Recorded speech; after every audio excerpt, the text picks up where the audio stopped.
In this video, I'll be adding a rain gutter and downspout to that second floor chunk of roof. It's about 50 inches wide and it doesn't look like much, but there's a lot of water that comes pouring off that in a rainstorm. You can't really see it very well on camera, but you can see there's a bit of a beaten zone there from where the rain is impacted the ground. And if you go in the basement, you can tell right in this corner here, there has been some moisture creep in there at some point in time. So my intent is to tie everything into the rain gutter extension that comes off the first roof. Now I couldn't find this strange almond color siding, which is actually really popular in this area, or was popular in the 80s. All that Lowe's had was white, brown, and black. So I picked up a can of spray paint, and it is a sand color, and the type of paint is Tremclad professional paint.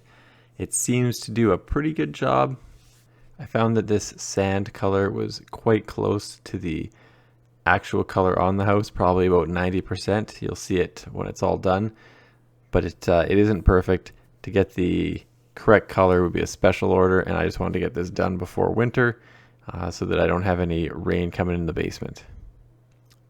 So the piece of rain gutter that I want to install is about 50 inches wide, so that it covers the entire section of roof. And to cut the rain gutter, I'm just using my miter saw with a 10-inch steel cutting blade on it.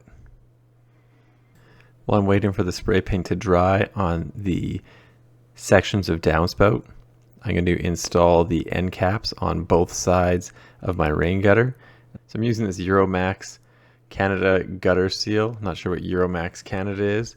And I'm going to use a couple of these metal screws. And just so you know, there is a left and right side. So if you're going to do a gutter, you need to do both sides. So before I install the end cap, I'm just going to install the sealant into the fold of the end cap.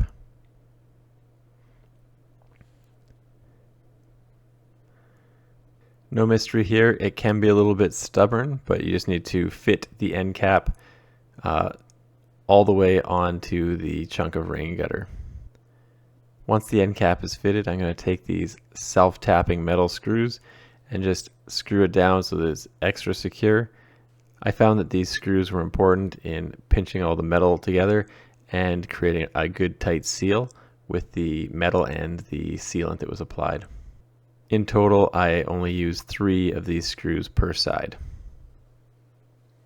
Now that the screws are installed, I'm just going to take a little bit of the sealant and ensure that the seam is well sealed up.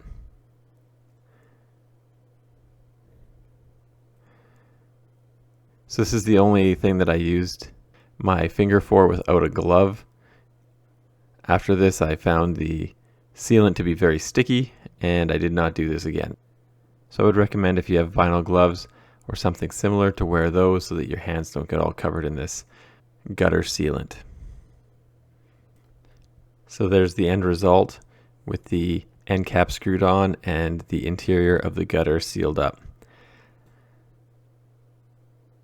Once both end caps are installed, I'm going to cut a hole for the downspout outlet.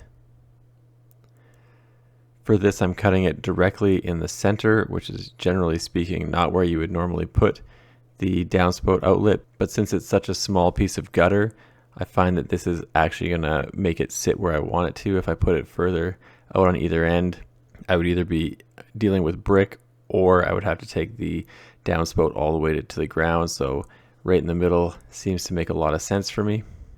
And you can see that I'm using a Dremel tool with a cutting disc to cut the hole for the downspout outlet. Although it might not be the ideal tool for the job, I found it worked fairly well, making a pretty clean cut the first time. And before I install the downspout outlet, I'm going to apply some more of the gutter sealant to the back side of the outlet so that it forms a tight seal against the rain gutter.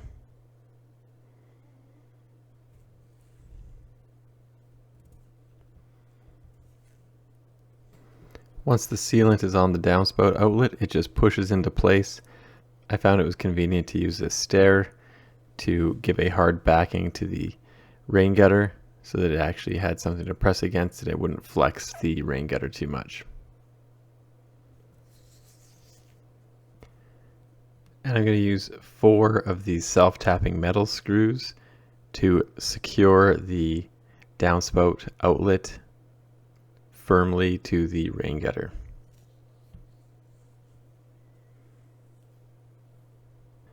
Once the screws are in place, I'm just going to use some paper towel to clean up all the excess sealant. And the reason I'm doing this is so that there's no large ridges of sealant that are going to prevent water flow or lead to a buildup of leaves and other debris within the rain gutter.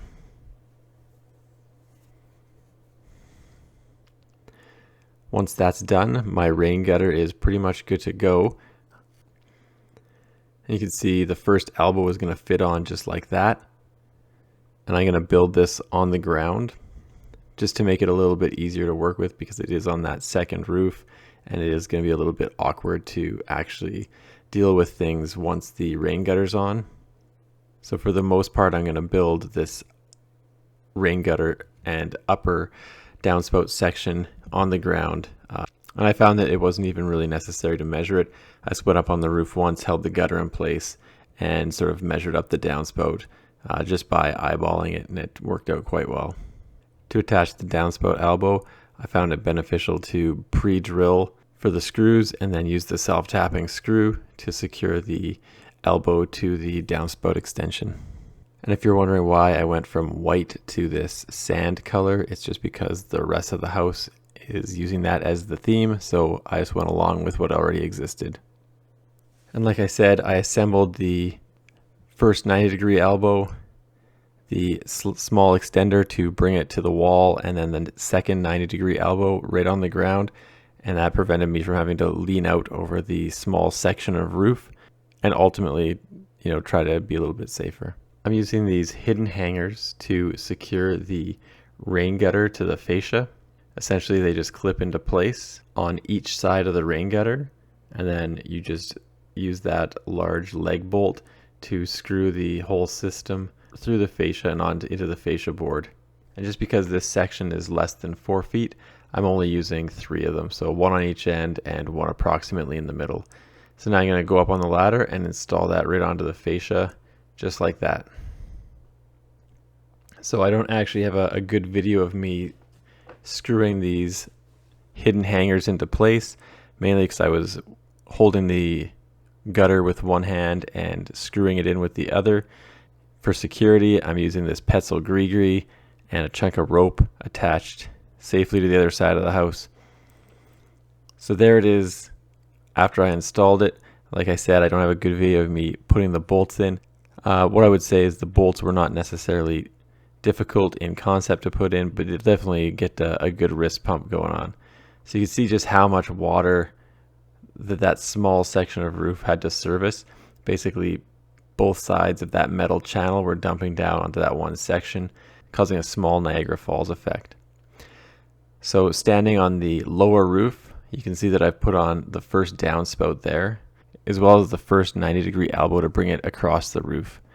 Now I could leave it like that, but if you have an excess amount of water kicking out onto your second roof, it does wear down the shingles prematurely. So that's why I installed this additional chunk of black downspout to tie it into the gutter on the lower roof. This way no water will be kicked out onto the shingles onto the top roof and cause excessive wear. So I did throw a level into the gutter the next day, just because it was getting dark at the end of the first day. So I went with a perfectly level gutter system, and that's just because I put the downspout outlet right in the center of that small chunk of gutter. Overall, I would say this job wasn't too difficult. It just took a little bit of time to get everything set up right and get some safety equipment in place. Anyway, thanks for checking out my video, and don't forget to like and subscribe.